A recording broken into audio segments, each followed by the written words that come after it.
Hello, everybody. Oh, lovely to be here with you, Nir Erez from Moovit. Yep. Right, so if you haven't heard of Moovit before, I've got a few statistics I want to read out to you by way of recap. 2,600 cities, 85 countries, and 44 languages. That's absolutely huge. Thank you. Yes, it's quite amazing to think about it when we just started 6 years ago.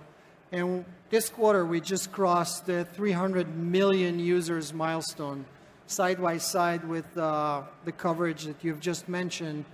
We do cover the largest area on the globe in regards of public transit information. We actually add a service in a new city every 15 hours. Every 15 hours, we add a new city to our repository, and we're serving hundreds of millions of people around the world. So can you describe in a sentence what Moovit actually is? So Moovit is actually today the aggregation of all mobility options that people have within the urban area, excluding driving a car. So it's all about public transit information combined with on-demand ride-hailing, scooters and bikes, which can take each and every one of you from point A to point B in any given time. So it's pretty much something that every single one of us in this room can relate to. We've all used public transport at one point or another and used technology in order to decide how we're going to get from A to B. But the big thing that really strikes me about Moovit is the sheer scale of what you're doing. Can you take us through like the narrative of how you got to the point of where you are today? So I think that what helped us to get where we are today is a very early understanding that only 15% of the cities back then, 6 years ago, were actually had transit information aggregated in a way that you could do something with it. So as much as it looks like a huge obstacle or a challenge, we saw that as an amazing opportunity to scale. Because once you're able to bring transit information to people on the street, they will very much adopt it very quickly.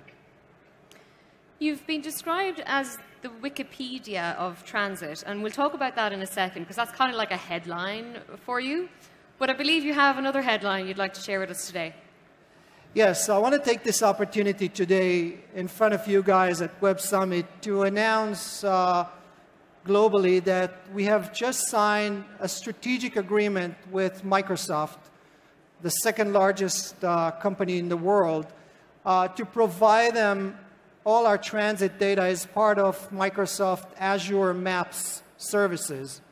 In this case, Microsoft, I'm sure, pretty much looked around who can provide the most comprehensive and most accurate transit data. And we're so proud to be selected to be Microsoft partner on that aspect.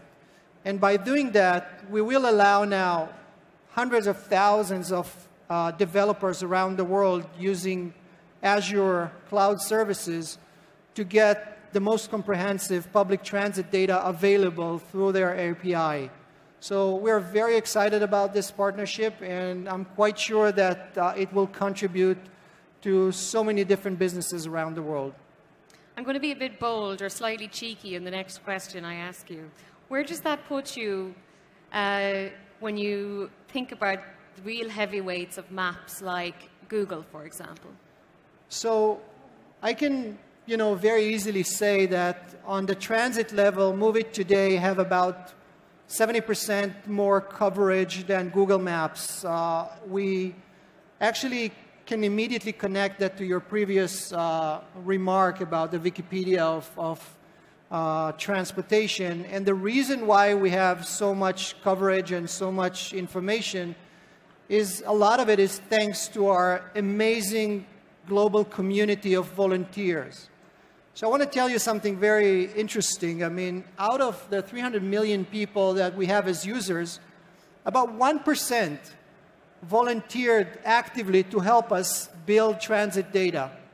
And I'll tell you another secret. Not all of them were technically capable to do it, but out of this amazing group, about 475,000 people were qualified as local editors. And this is what makes Moovit so unique and give us such a huge power to build and maintain transit data around the world and make us, as I said before, by far the largest repository for transit data. So like almost 500,000 people volunteering to essentially crowdsource for you. How do you maintain the quality control and the accuracy of the information or data that's being collected? That's an excellent question, because none of these editors are allowed to publish data without monitoring process. So we have built a very organized and sophisticated hierarchy level between our volunteers. So whenever somebody just publish transit information, it goes through an approval process by other people that has to go and check and approve this data. As you get higher scores, you're being promoted in this pyramid of editors. So we have like 7 degrees or 7 layers of editors. You start at the lower level, and you've been promoted all the way to a city manager, region manager, country manager. Eventually, at the end, at the top, these are the guys we call ambassadors. So they are all volunteers, and they're managing this amazing pyramid of almost 500,000 people. So I'm sure you've got a massive vault of information that you can glean lots of learnings from. Can I ask you, are there any real practical examples of insights that you have learned about a transport ecosystem in a city that has, really informed the way in which that infrastructure and planning happens? So we are collecting today, completely anonymously, about 4 billion data points a day. Think 4 about billion? It, 4 billion data points a day. And we aggregate this information statistically. Most of this information is about people's movement within cities. When we take this amazing repository and we analyze it, we get very interesting conclusions. I want to share with you one of our researchers that we have done in Boston to try and understand why people are driving their car into the city. And there's a train line, Birmingham train line, that is about 40 miles going into Boston and has like 18 train stations in the suburbs. When we analyze people movement, we identified a very interesting phenomena. At 7:30, pretty much in the morning, which is the worst hour to drive your car into the city, the number of people who drove into the city went up 50%. And it was almost unreal to see this phenomena, but when we analyze people's movement, what we saw is that people are actually driving into the train stations at the suburbs, turn around and drive to the city, and there was one main reason: no more parking spots. So if you think about this phenomena from a city perspective, before you could have this people's movement data, city planners were quite blind about this phenomena. And now they have multiple things they can do to solve it. They can add more parking spots, which is very expensive real estate, or they can increase number of buses, or the frequency of the buses, which is also not very efficient. But think about a new solution. Why don't they take some subsidy and give it to ride-hailing companies like Uber or Lyft or Didi, and drive people into the train station so they don't need to park their car there? So information can reveal so many different phenomena that can improve our lives without adding more infrastructure. So you've tapped into 2 things I want to ask you about, probably separately.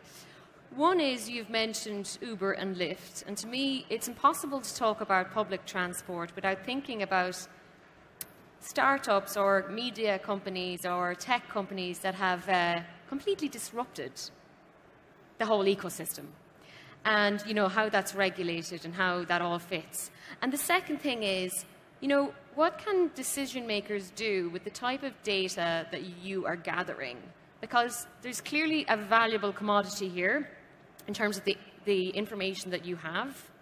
How can that be used? Who needs to actually get involved in order to make meaningful changes so that it can improve people's lives in getting from A to B, and potentially improve the environment as well, climate change, lots of other issues too. So I'll start with the second question, yes. maybe. It's almost clear to think that in order to improve our transportation in cities, you need to invest in infrastructure. We claim that before you do that, with the current existing infrastructure, once you have more insights about how people move and how the demand look like, there's many ways to go and optimize the existing infrastructure. Change frequency of buses, reduce some if it's not needed, and increase some where it's needed. And it's a lot about revealing new information for the city planners and the municipalities. So I would say that before you go and invest in new infrastructure, the data that can be revealed in the last 5 or 10 years changes the whole concept of what do we know about the demand and the supply in the city. And moving, I think it's a great yeah, go ahead. But before you go into Lyft and Uber, one of the things that I guess a lot of people are thinking about now is their data and where it goes and who actually has access to it, and the risks that is potentially involved with that. How would you allay those concerns that people might have about their own private lives and about their personal security and their whereabouts and those kind of things? So we at Moovit decided from day one that we're not going to aggregate or store any personal information. I think that the easiest way to deal with it is to try and look at the data on the statistical aspects of it. I mean, we aggregate every ride, we take this information completely anonymously, and eventually when it's aggregated statistically, there's no way to go back and check on a personal behavior or move. Also, the data that we collect from users has nothing to do with their contact list or their personal information. It's just a collection of moving points on the map. So we're trying very hard to stay away from collecting any personal information. Which is difficult to do in this day and age. You know, all of the big tech companies are having lots of challenges and grappling with that. I agree, and it really depends on the type or the nature of business you want and what would you like to achieve. When we look at goals that are only related to mass transit, then we don't really need to deal with the dilemmas that relates to advertisement or any other dilemmas that relates to collecting personal information. So let's talk about Uber, Lyft, and lots of other new modes of transport that we have to look forward to that are really shaking things up. So there's no doubt that the ride-hailing phenomena is here to stay. We're all using it around the world. It's amazing. But we see a very clear process where the disrupting companies are much faster and much more agile than cities and regulators. So the phenomena looks like they're first starting and growing in a city, and it takes sometimes years for cities to digest what's going on and start operating their regulatory forces to balance the phenomena. We saw that with the ride-hailing that started to be regulated lately. We clearly see that with other mobility phenomena like scooters that are spread all over the city, and in some cities it becomes a really hazard to walk and in between these scooters. But eventually, if we think 5 to 15 years forward, there will be a balance between the very strong necessity of these services. They are becoming complementary services to mass transit, and how regulators can make sure that they're balanced demand and supply. The example I gave about Boston can easily be solved if only 5% of the subsidy that City of Boston or in the US gives buses will be shifted to ride-hailing, to Uber or Lyft or whoever would like to take these people from home to the train station in a more efficient way. So there's also a very positive future for that kind of relationship. What about taking action on the movement of vehicles through cities, such as a congestion charge? I mean, in the UK, in London, where I live, there's a congestion charge on cars going through the city, and it's a deterrent for people to go there. You have all of the data, so you have the inside track on what needs to be done. Yes, and I think we're not really generating this phenomena, but we watch it very closely. As you can see in Europe, more and more cities starting to restrict areas and prevent private cars from getting into these areas. That kind of decision has to come with a very tight solution for public transit. Otherwise, you know, it will kill the area. In a way, you see today that regulatory forces prevent new big buildings to have too many parking spaces because they don't want cars to get into the city. It's a phenomenon that we're watching it from a statistical perspective, but it's also something that we're trying to help and explain or help cities understand what solutions they have to provide before they take these actions and restrict areas from letting cars getting into these areas or getting any congestion fees. We have just over a minute left, but if you could recap, based on the things that you have learned over the last 6 years, and I'm not asking you for all of your trade secrets, where do you see the future of urban transport going? I definitely try to combine all the new initiatives that start from the disrupting ride-hailing companies together with what are we going to see in the next 5 to 15 years with autonomous vehicles phenomena. And one thing is pretty clear to us. Mass transit is here to stay. One rail can move 35,000 people an hour once one car lane can only transfer 2,000 people an hour. So we all understand that mass transit is here to stay. But what I believe will happen is that the friction that we have today about moving between one mode of transportation to another will start to eliminate or to be eliminated by the fact that we'll pay one app to have the full trip that includes a train, a bus, or an autonomous vehicle, or even a scooter. So I think the multimodality is going to be the future of our urban mobility by all means, payment and usage of different modes of transportation. Nir Erez, it's been an absolute pleasure talking to you. Thank you very much. Same here. Good luck Thank you with so what much. you do next with Moovit. Thank you. Thank you.